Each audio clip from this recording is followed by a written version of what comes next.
Sejam todos bem-vindos ao canal TV CE Ahá. Antes de iniciarmos o estudo de hoje, gostaríamos de pedir a você que nos acompanha que dê um like, se inscreva no canal e compartilhe para ajudar a divulgar os seus conteúdos. Hoje nós vamos estudar a segunda parte do tema Anjos da Guarda, das perguntas 504 a 521. E na pergunta 504, poderemos sempre saber o nome do nosso espírito protetor ou anjo guardião? Como quereis saber nomes para vós inexistentes? Supondes que espíritos só há os que conheceis? Os espíritos nos dizendo que isso não tem importância. Na 504A, como então o podemos invocar se não o conhecemos? Se a gente não sabe o nome, como é que a gente vai invocar o nosso anjo da guarda? Dá-lhe o nome que quiserdes, ou de um espírito superior que vos inspire simpatia ou veneração. O vosso protetor acudirá ao apelo que com esse nome lhe dirigides, visto que todos os espíritos bons são irmãos e se assistem mutuamente. Eles não dão importância para o nome. Não é o nome que vai atraí-los, é o nosso pensamento em desejar a presença deles que vai atraí-los. Na pergunta 505, os espíritos protetores que dão nomes conhecidos sempre são realmente os espíritos das personalidades que tiveram esses nomes? E eles respondem que não. Muitas vezes, os que dão são espíritos simpáticos aos que de tais nomes usaram na terra e, amando destes, respondem ao vosso chamamento. Fazeis questão de nomes. Eles tomam uns que vos inspire confiança. Quando não podeis desempenhar pessoalmente determinada missão, não costumais mandar que outro, por quem respondeis como por vós mesmos, obre em vosso nome? Porque muita gente não é espírita, não tem conhecimento espiritual, mas acredita no santo, tem devoção a determinado santo, pede ajuda. Esses espíritos que são mais evoluídos, eles trabalham em equipe. Quando eles não podem estar presentes, eles mandam alguém da sua equipe em seu nome para atender. Na pergunta 506, na vida espírita, reconheceremos o nosso espírito protetor? Eles respondem de certo, pois não é raro que o tenhais conhecidos antes de encarnardes. Nós sempre vamos conhecer os nossos espíritos protetores, aqueles que nos guiaram, que nos ajudaram durante a nossa encarnação. Na pergunta 507, pertencem todos os espíritos protetores à classe dos espíritos superiores? Poderão alguns pertencer a classes intermediárias? Um pai, por exemplo, pode tornar-se o espírito protetor de seu filho? E eles respondem que pode, mas a proteção pressupõe certo grau de elevação e um poder ou uma virtude a mais concedidos por Deus. O pai que protege o filho pode, por seu turno, ser assistido por um espírito mais elevado. Os nossos pais ou espíritos amigos que desencarnaram podem se tornar nossos protetores? Podem, no sentido de auxiliar aqueles que estão responsáveis pela nossa encarnação. Na pergunta 508, os espíritos que se acham em boas condições ao deixarem a Terra sempre podem proteger os que lhes são caros e os que lhes sobrevivem? E eles respondem que mais ou menos restrito é o poder que desfrutam. A situação em que se encontram nem sempre lhes permite inteira liberdade de ação. Vai depender do grau de evolução de cada um. Na pergunta 509, quando em estado selvagem ou de inferioridade moral, têm os homens igualmente seus espíritos protetores? Caso tenham, serão de ordem tão elevada quanto a dos espíritos protetores de homens muito adiantados? Como é que ficam os espíritos protetores de espíritos muito atrasados ou de espíritos ainda muito primários? E eles respondem, todo homem tem um espírito que por ele vela, mas as missões não são relativas ao fim que visam. Não dais um professor de filosofia a uma criança que está aprendendo a ler. O progresso do espírito familiar guarda relação com o espírito protegido. Tendo um espírito que vela por vós, podeis tornar-vos a vosso turno o protetor de outro que vos seja inferior, e os progressos que este realize com o auxílio que lhe dispensardes contribuirão para o vosso adiantamento. Deus não exige do espírito mais do que comportem a sua natureza e o grau de elevação a que já chegou. Este é um campo em que nós desconhecemos. Os espíritos estão começando a nos dar alguma noção de quem são os nossos anjos da guarda, que o anjo da guarda sempre foi conhecido em todas as épocas. Mas a doutrina espírita ela vem dar uma noção a mais para nós de quem são esses espíritos. Na pergunta 510, quando o pai que vela pelo filho reencarna, continua a velar por ele? E aí ele diz que isso é mais difícil, contudo, de certo modo faz, pedindo no instante de despreendimento ao espírito simpático que o assista nessa missão. Ademais, os espíritos só aceitam missões que possam desempenhar até o fim. Então, quando esses espíritos que nos amam reencarnam, eles podem pedir que outros espíritos intercedam e nos ajudem, tendo em vista o amor que eles sentem por nós. Encarnado, mormente em um mundo onde a existência é material, o espírito se acha muito sujeito ao corpo para poder dedicar-se inteiramente a outro espírito, isto é, para poder assisti-lo pessoalmente. Tanto assim que os que ainda não se levaram bastante são também assistidos por outros que lhes estão acima, de tal sorte que se por qualquer circunstância um vem a faltar, outro lhe supre a falta.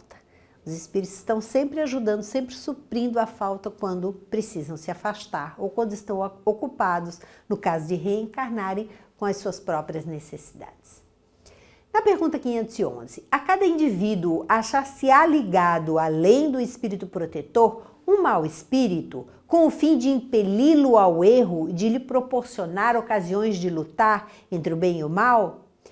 E eles respondem, ligado não é o termo. É certo que os maus espíritos procuram desviar do bom caminho o homem quando se lhes depara ocasião. Sempre, porém, que um deles se liga a um indivíduo, age por si mesmo, porque conta ser atendido. Então, luta entre o bom e o mal, vencendo aquele por quem o homem se deixa influenciar. Então, aquela historinha de existir o anjo bom e o anjo mau, e que temos também um anjinho mau buzinando coisas nos nossos ouvidos, quer dizer, esse espírito não está ligado a nós com a responsabilidade como um espírito protetor. Não. Os espíritos maus ou os espíritos inferiores que se aproximam de nós e nos intuem para o mal são espíritos que vêm pela sintonia vibratória conosco. Eles encontram em nós elementos que permitem essa sintonia. E isso é o que os faz aproximar. Mas eles não têm uma missão como um espírito protetor tem. Na pergunta 512, podemos ter muitos espíritos protetores? E eles respondem, todo homem conta sempre espíritos mais ou menos elevados que com ele simpatizam, que lhe dedicam afeto e por ele se interessam, como também tem junto de si outros que o assistem no mal. Na pergunta 513, os espíritos que conosco simpatizam atuam em cumprimento de missão?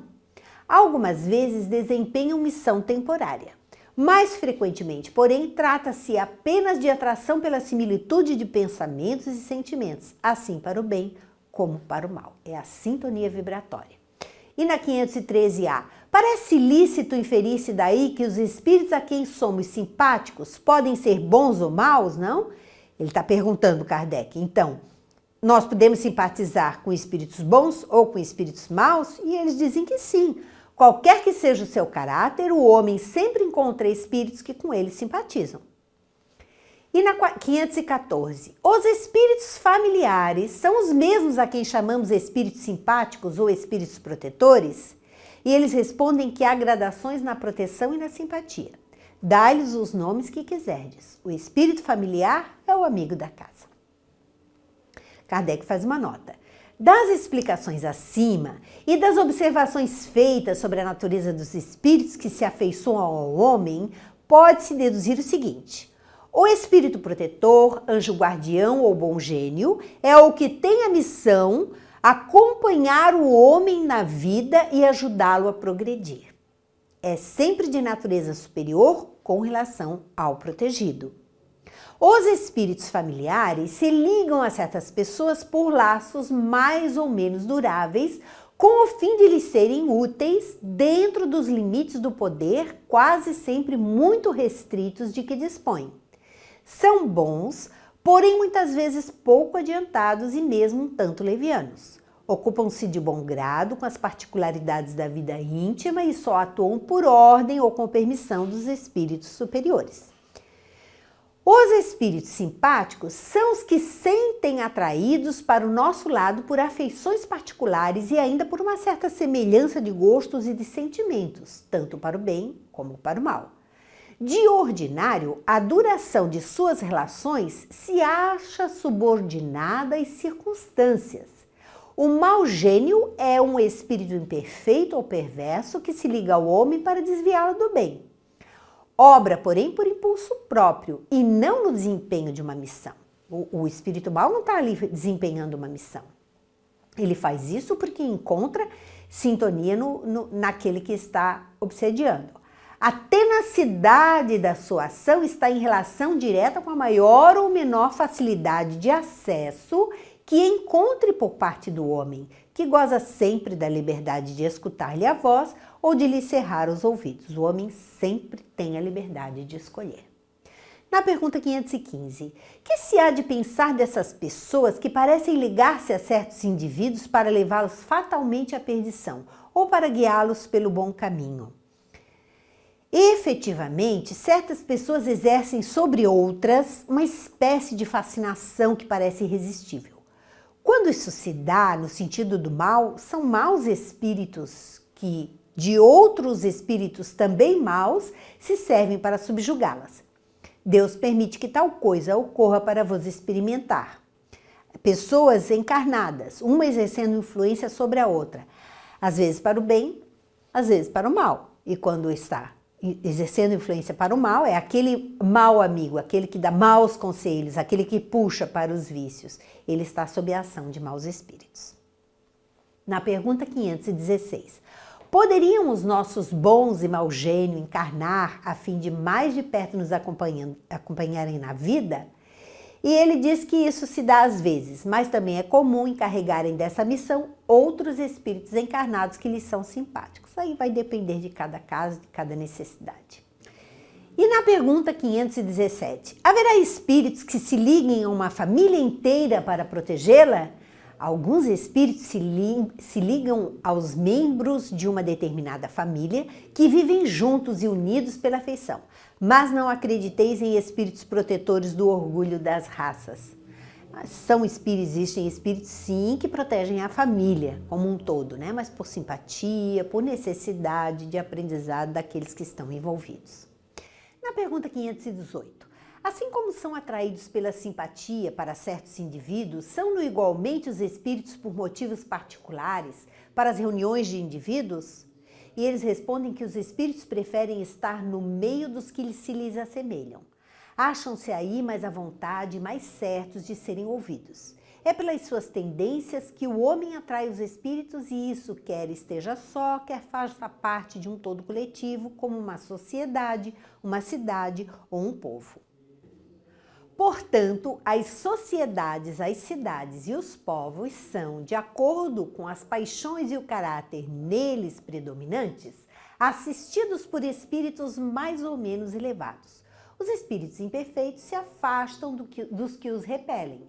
Segue-se que o aperfeiçoamento moral das coletividades, como dos indivíduos, tende a afastar os maus espíritos e a atrair os bons, que estimulam e alimentam nelas o sentimento do bem, como outros lhe podem insuflar as paixões grosseiras. Na 519, as aglomerações de indivíduos, como as sociedades, as cidades, as nações, têm espíritos protetores especiais? Tem, pela razão de que esses agregados são individualidades coletivas que, caminhando para um objetivo comum, precisam de uma direção superior. Então, assim, as famílias também têm espíritos protetores, assim como as cidades, assim como os países, sempre trabalhando em equipe para ajudar a população. Na pergunta 520, os espíritos protetores das coletividades são de natureza mais elevada dos que os se ligam aos indivíduos? E eles respondem, tudo é relativo ao grau de adiantamento, quer das coletividades, quer dos indivíduos. E na pergunta 521, podem certos espíritos auxiliar o progresso das artes, protegendo os que a elas se dedicam? E eles respondem, há espíritos protetores especiais e que assistem os que os invocam. quando dignos dessa assistência. Que queres, porém, que façam com os que julgam ser o que não são? Não lhes cabe fazer que os cegos vejam, nem que os surdos ouçam. Tem gente que gostaria de se dedicar às artes, mas não quer estudar e quer que os espíritos venham fazer as coisas por eles. Então, a gente tem que fazer a nossa parte, a gente tem que se desenvolver, estudar, aprender, que aí então nós atrairemos espíritos que vão nos ajudar naquilo que nós nos predispusermos a fazer. Kardec faz uma nota. Os antigos fizeram desses espíritos divindades especiais. As musas não eram senão a personificação alegórica dos espíritos protetores das ciências e das artes. Como os deuses Lares e Penates simbolizavam os espíritos protetores da família. Também, modernamente, as artes, as diferentes indústrias, as cidades, os países têm seus patronos, que mais não são do que espíritos superiores sob várias designações. Tendo todo homem espíritos que com ele simpatizam, claro é que nas coletividades a generalidade dos espíritos que lhes votam simpatia está em proporção com a generalidade dos indivíduos, que os espíritos estranhos são atraídos para essas coletividades pela identidade dos gostos e dos pensamentos. Em suma, que esses agregados de pessoas, tanto quanto os indivíduos, são mais ou menos bem assistidos e influenciados de acordo com a natureza dos pensamentos dominantes entre os elementos que os compõem. Nos povos, determinam a atração dos espíritos os costumes, os hábitos, o caráter predominante e as leis. As leis, sobretudo, porque o caráter de uma nação se reflete nas suas leis. Fazendo reinar em seu seio a justiça, os homens combatem as influências dos maus espíritos. Onde quer que as leis consagrem coisas injustas, contrárias à humanidade, os espíritos bons são em minoria e a massa dos maus espíritos que afluem mantém a nação em suas ideias e paralisa as boas influências parciais, que ficam perdidas na multidão como uma espiga isolada em meio de espinheiros. Estudando-se os costumes dos povos ou de qualquer reunião de homens, facilmente se forma a ideia da população oculta que se miscui em seus pensamentos e atos. A população espiritual, o tipo de espírito que envolve uma população, está diretamente relacionado aos costumes dessa população, às leis dessa população, principalmente ao desenvolvimento moral dessa população, é que vai ditar, é que vai atrair o tipo de espíritos que lhe vai assessorar. Assim, nós encerramos mais este módulo do Livro dos Espíritos. Muito obrigada e até o próximo encontro.